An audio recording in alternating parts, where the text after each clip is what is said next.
$500,000! Just nii palju maksab üks Flamingo rakett. Ukraina kaitsetööstuse uhkus, seesama, mis peaks lendama kuni Siberini. Ja lendabki, aga mitte alati. Ja nüüd analüütik David Aks ütleb välja numbri, mille peale tahaks teate silmad kinni pigistada. Alates 1. juulist tulistab Vene õhutõrje iga 11 välja lastud Flamingo raketi kohta alla 10. See tähendab, et peaaegu kõik. Tundub, et see on Flamingole surmaotsus ja need on ebaefektiivsed. Aga ei. Venelased ise tunnistasid, et Ukraina hakkas sel suvel sagedamini kasutama oma toodetud tiibrakette FP5 Flamingo, et rünnata sihtmärke Venemaa territooriumil. Ja nende Venemaa kaitseministeerium siiski registreerib tabamusi. Samal ajal, ööl vastu 18. augustit, kui avaldati see statistika Flamingo rakettide allatulistamise kohta. Moskva suunas lendas 620 drooni ja taastavati Vailberisi ladu. Mis see siis on? Kas see on tõeline Ukraina raketi läbikukkumine või on pilt palju keerulisem kui üks sünge number?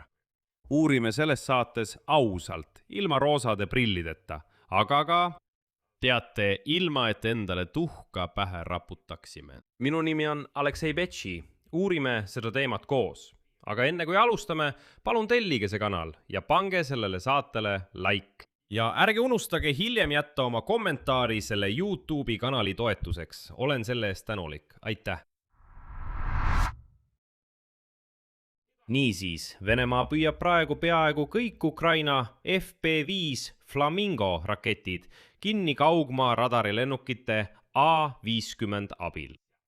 Nii et viimastel nädalatel jõudis sihtmärkideni vaid 1 või 2 sellist raketti, millest iga üks, tuletan meelde, maksab umbes $500,000. Sellest räägib analüütik David Aks väljaandes Euromaidan Press. Alustame kõigepealt tõrjemeetodist, sest see seletab, kust selline sünge statistika pärineb. Vene õhujõud kasutavad kaugmaa radarilennukeid A-50U, mis on varustatud kerele paigaldatud radaritega. Need patrullivad marsruute, mida mööda Flamingod lendavad sihtmärkide poole Venemaa sügavustes ja avastavad need juba varakult. Heaks näiteks on 4. juuli. Kui just A-50U tüüpi kaugmaa radarilennuk aitas maapealsetel süsteemidel korraga 5 raketti alla tulistada. FP5 oli teel Votkinskisse, see on 1360 kilomeetri kaugusel Ukrainast. Tänu suurele lennukõrgusele avastab lennuk madalal lendavad sihtmärgid märksa varem kui maapealsed radarid. Ja 7. juulil kasutasid venelased analüütiku andmetel tõenäoliselt juba 4 sellist lennukit korraga õhutõrje koordineerimiseks. Pärast seda tulistati peaaegu kõik välja lastud Flamingo raketid juba õhus alla. Kohe teen ühe olulise, väga tähtsa täpsustuse. See arv 10-11 raketist põhineb ainult ühe kaarditegija avatud andmete jälgimisel ning ametlikke kinnitusi ei ole ei Ukrainalt ega Venemaalt. Ja arvestuses võib siiski olla viga. Samuti võivad olla ka avalikustamata rünnakud, sest kummalgi poolel ei ole kasulik neid avalikustada. Seega tuleb sellesse numbrisse suhtuda kui hinnangusse, mitte kui absoluutse tõeni, kuid seda ei saa ka täielikult eirata. Kuid siiski on ilmne, et Ukraina relvajõud panevad Flamingole panuse. Ukraina hakkas 2026 aasta suvel sagedamini kasutama tiibrakette Flamingo löökideks räpase Venemaa territooriumil asuvate sihtmärkide pihta. Sellest annavad tunnistust Venemaa Föderatsiooni kaitseministeeriumi andmed, mida on analüüsinud Vene väljaanne Agentuur. Ja just 15. augusti ööl, mitte väga ammu, Ukraina ründas Samaras asuvat raketi- ja kosmosekeskust Progress, just nimelt raketiga Flamingo. Agentuuri andmetel on Venemaa kaitseministeerium alates juunist teatanud väidetavalt vähemalt 57 Flamingo raketi allatulistamisest. Võrdluseks veebruarist maini teatas seesama asutus ehk Venemaa kaitseministeerium 31 Flamingo raketi tõkestamisest. Viimase 2 nädala jooksul on Venemaa kaitseministeerium teatanud juba vähemalt 25 Flamingo raketi allatulistamisest, nii et nende arv kasvab ilmselgelt geomeetrilises progressioonis. Sel suvel on Ukraina relvajõud sooritanud vähemalt 4 edukat lööki, siis objektidele Venemaa sees just nende FP5 Flamingo rakettidega. 10. juunil viidi läbi löök Vnir Progressi vastu Tšeboksaaris, mis toodab mooduleid kamikaatse droonidele. 27. juunil ründasid Ukraina jõud sõjatööstusettevõtet Titan Barricade Volgogradis. Seal toodetakse raketikomplekside Jars, Topolem ja Sarmat stardiseadmeid.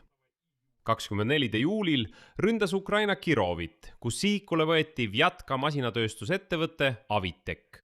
Tollal jõudsid analüütikud järeldusele, et tehast tabasid korraga 2 raketti, mis põhjustasid märkimisväärseid kahjustusi. See tähendab, et 2 raketti murdsid korraga läbi õhutõrje. Viimaseks sai 15. augustil toimunud rünnak Samaras asuvale raketi- ja kosmosekeskusele Progress. Eksperdid seostavadki löökide arvu kasvu nende rakettide tootmise laiendamisega. Tuletan meelde, et rakett Flamingo on Ukraina tiibrakett, mille deklareeritud lennuulatus on kuni 3000 kilomeetrit. See suudab kanda laengut, mis kaalub kuni 1000 kilogramme ja saavutada kiirust kuni 900 kilomeetrit tunnis. Selle raketi kõige kaugemaks sihtmärgiks nimetatakse Votkinski tehast Udmurtias. Kaugus sellest tehasest Ukraina piirini on umbes 1600 kilomeetrit. 2025 aastal väitis Firepointi tehniline direktor Irina Terech, et Ukraina oli selleks ajaks tootnud juba umbes 30 sellist raketti maailmas. Ja oktoobriks plaaniti tootmist suurendada kuni 210 ühikuni kuus. Hiljem tunnistas ta ise, et selle eesmärgini ei jõutud, kuid siiski saab Flamingost tõenäoliselt järk-järgult Ukraina relvajõudude peamine kaugmaa rakett. Tuletan meelde, et meil on veel ka rakett Neptun, kuid selle laskekaugus jääb siiski Flamingo raketil alla ja nagu näeme, kasutatakse seda palju harvemini. Kuigi on olemas ka kaugkandev Neptun, on mul näiteks küsimusi juhtkonnale. Miks me kasutame sagedamini erafirma Firepointi raketti, mitte aga Ukraina kaitsetööstuskompleksi enda arendatud Neptunit? Oluline on märkida, et Ukraina ei istu käed rüpes pärast neid statistilisi andmeid. Ei, seesama ettevõte Firepoint, nagu kaasomanik Dennis Stillermann ütleb, muudab kõrgusmõõtja seadeid, et raketid lendaksid madalamalt. Nii on neid radaritega veelgi raskem avastada, kuid seni pole need muudatused märgatavat tulemust andnud. Kuid samal ajal on ettevõte ise nende sõnul juba jõudnud umbes 200 Flamingo raketi tootmiseni kuus. Ja Stillermanni sõnul suudavad nad toota ka rohkem. See tähendab, et isegi kui Venemaa tõrjeprotsent on kõrge, siis tootmismahu kasv tähendab, et sihtmärgini jõudvate rakettide absoluutarv võib ikkagi kasvada. On olemas ka laiem kontekst, mida on samuti oluline meeles pidada, et mitte hinnata olukorda ainult ühe relvatüübi põhjal. Analüütikud kinnitavad, et läbi Venemaa mitmetasandilise õhutõrje pääseb üldiselt läbi vaid 5–9% kõigist Ukraina kaugmaarelvadest. See tähendab mitte ainult Flamingot, vaid kõiki tüüpe, kõiki droone ja kõiki rakette. See kõlab muidugi masendavalt, kuid analüütikud lisavad kohe ka numbri, mis muudab kogu olukorda. Sellest hoolimata ründas Ukraina juulis sügaval Venemaal asuvaid sihtmärke 3 korda sagedamini kui jaanuaris. See tähendab, et isegi madala õhutõrjest läbimurde protsendi juures tähendab rünnakute kasvav intensiivsus, et sihtmärkideni jõudvate rakettide ja droonide absoluutarv jätkab suurenemist. Ja siin on sellele vahetu kinnitus. See on öö vastu 18. augustit. Moskva linnapea Sergei Sobjanin teatas, et õhtust kuni kella 5 hommikul lendas Moskva regiooni suunas 620 drooni. Neist 180 hävitati otse Moskva oblastis. Ja Moskva lähiala kuberner Andrei Vorobjov teatas, et Belgorodi ja Ramenskaja piirkonnas tulistati alla üle 100 drooni. Pavlovski Posadis, Orjahovo-Zujevos, Voskresenskis, Stupinos, Kolomnas ja Elektrostalis. See tähendab, et löök tabas korraga mitut piirkonda, mitte ainult ühte punkti. Ja taas juba mitmendat korda tabas droon Wildberrisi ladu, seekord Atlant-Parki piirkonnas. Muide, ettevõte teatas juba, et ladu sai vaid väikese kahjustuse ja kaubad ei saanud kannatada. kuid see pole esimene ega ilmselt ka viimane selline juhtum. Ukraina relvajõud on juba hävitanud 70 suurimast Wildberrysi logistikakeskusest Venemaa territooriumil. Juulis kaotas see turuplats vähemalt 17 ladu regulaarsete rünnakute tõttu. Ettevõtte seal hoitud kaupade ja muu sellise kogukahjum võib ulatuda juba $3,5 miljardi. Nii et kui kõik ausalt kokku võtta, ilma ilustamata, aga ka ilma alavääristamata, siis näeme sellist pilti. Jah, just, Flamingo rakettide puhul on tõepoolest tõrjumisstatistika ebameeldiv. Venemaa kohanes kiiremini kui paljud ootasid, kasutades selle raketitüübi vastu just nimelt radarilennukeid. Seda ei tasu maha vaikida, muidu on hiljem lihtsalt valusam ootuste ja reaalsuse vahelisest lõhest.